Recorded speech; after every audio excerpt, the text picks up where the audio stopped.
Enfin sous le soleil de Cuba, à Playa Paraíso, à Cayo Coco. Il est environ 10h30 et il fait déjà très beau et très chaud. Mais d'abord, reculons quelques temps en arrière. Stéphane et moi, on travaille ensemble depuis plus de 35 ans. Comme dans bien d'autres domaines, la pandémie fut très difficile dans le monde des médias. Pour nous, le travail n'a jamais cessé pendant toute cette période. Tous nos projets de voyage ont été annulés. Ce qui nous amène à décider de partir 2 semaines nous reposer sur une plage du Sud. Et qui sait, étant tous les deux célibataires, nous rencontrerons peut-être des dames célibataires lors de notre voyage. Nous voici donc à l'aéroport d'Ottawa, un certain jeudi du mois de mars à 3 heures de la nuit, pour un vol vers Jardines del Rey, Cuba. Bon matin!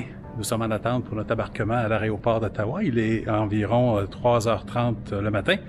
L'embarquement se fait à 5h. Donc, en attendant, on s'assied tranquillement. On va essayer d'aller voir si je peux pas trouver un café. Puis, on attend jusqu'à 5h. Et après ça, c'est notre départ pour Cayo Coco. Pour l'instant, c'est assez tranquille à l'aéroport d'Ottawa. Il n'y a pas grand monde d'arriver encore. Il faut dire qu'il est encore très tôt. Il y a juste quelques vols de cédulés pour les prochaines heures. Alors, tout est fermé pour l'instant. Je vois pas d'autre chose. Et puis, peut-être qu'il y a un Tim Hortons ouvert là-bas. Ça va faire mon affaire parce que j'ai vraiment besoin d'un café.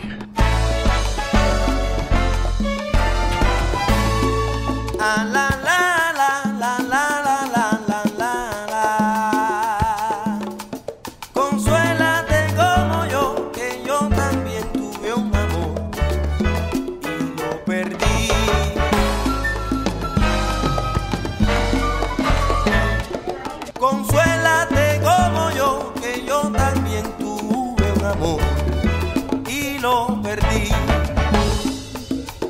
Y por eso digo ahora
bienvenue à Cayo Coco.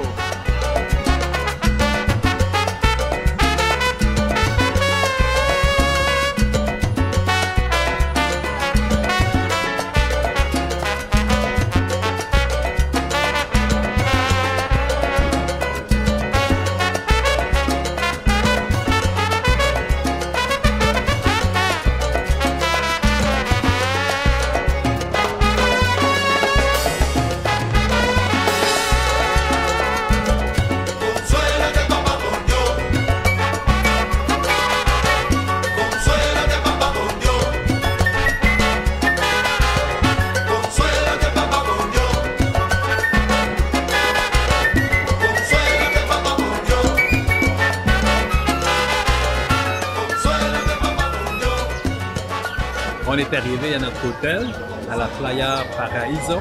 Pour l'instant, la chambre n'est pas disponible. Ça va être juste à 3h, 3h30 cet après-midi.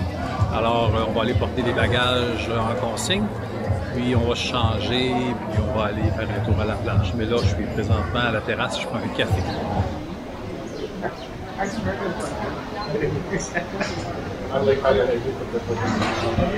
Me voilà changé avec mon costume de bain et mon t-shirt, prêt pour aller à la piscine ou à la plage.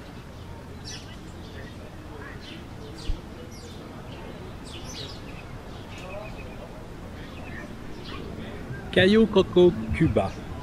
Très beau voyage à venir jusqu'à maintenant. Tout se déroule très bien. Premièrement, pour partir d'Ottawa, l'aéroport d'Ottawa, avec Air Transat, l'avion était à l'heure, ça s'est bien déroulé, l'embarquement s'est bien déroulé. Le vol, très beau vol. Nous sommes arrivés à Cayo Coco, à l'aéroport international de Cayo Coco, aux alentours de 8h30 environ, donc à peu près 30 minutes plus tôt que prévu, ce qui est très agréable.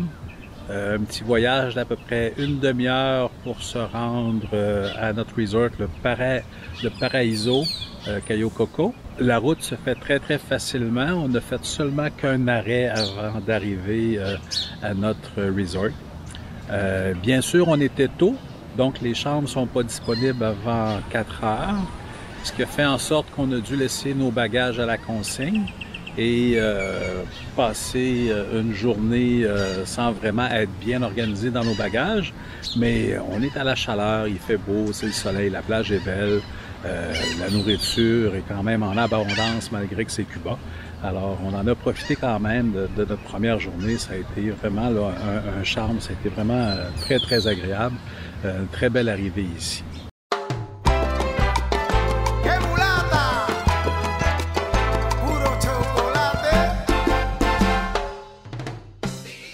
Cayo Coco, c'est une petite île située dans l'archipel de Jardines del Rey, au large de la côte nord de Cuba. C'est un paradis naturel avec des longues plages de sable blanc et des eaux turquoises cristallines. L'industrie touristique de l'île a commencé à se développer à peu près dans les années 90 avec la construction d'un certain nombre d'hôtels et de centres de villégiature, dont le Melia Cayo Coco, qui a été le premier hôtel de l'île. Au fil des ans, l'industrie touristique de Cayo Coco a continué à croître et d'évoluer avec la construction de nouveaux hôtels et de centres de villégiature et aussi d'autres infrastructures touristiques sur l'île. Aujourd'hui, Cayo Coco est une destination touristique majeure à Cuba, attirant des visiteurs du monde entier qui viennent profiter de ses plages de sable blanc et de son climat chaud. L'une des attractions les plus populaires de Cayo Coco est Playa Paraíso, une magnifique plage située sur la côte nord de l'île. Playa Paraíso est célèbre pour ses longues étendues de sable blanc, ses eaux turquoises cristallines et sa végétation luxuriante. La plage abrite également un certain nombre de restaurants, bars et autres commodités, ce qui en fait l'endroit idéal pour une journée de détente et de divertissement au soleil. Le développement de Playa Paraíso en tant que destination touristique a commencé à la fin des années 90, avec la construction de plusieurs hôtels et de centres de villégiature dans la région. Le premier hôtel construit à Playa Paraíso était le Sol Cayo Coco qui a ouvert ses portes en 1997. Depuis lors, un certain nombre d'autres hôtels et complexes ont été construits dans la région, notamment l'Iberostar Mojito, le Memories Flamenco Beach Resort et le Meliá Jardines del Rey. L'hôtel Playa Paraíso est l'un des hôtels le plus populaires de la plage, a commencé à la fin des années 90, lorsque le gouvernement cubain a décidé de développer la zone en tant que destination touristique. Aujourd'hui, l'hôtel Playa Paraíso dispose de 508 chambres. L'hôtel propose aussi plusieurs restaurants, bars et centres de remise en forme et une variété de sports aquatiques. Mais la richesse de cet hôtel, c'est son emplacement avec sa magnifique plage de sable blanc et son eau turquoise et chaude. Situé à quelques minutes de l'aéroport Jardines del Rey, l'hôtel Playa Paraíso est l'une des destinations touristiques des plus populaires auprès de bon nombre de Québécois, tellement qu'il n'est pas rare de se faire servir en français par des Cubains, fiers de parler quelques mots de notre langue. C'est ce qui met fin à cette vidéo. J'espère que vous avez aimé. Si vous avez aimé, cliquez sur j'aime. Et je vous invite aussi à vous abonner pour suivre la suite de mes aventures à Playa Paraíso dans l'archipel Jardines del Rey à Cuba. En attendant la suite de mes aventures, je vous invite à regarder quelques images de la prochaine vidéo.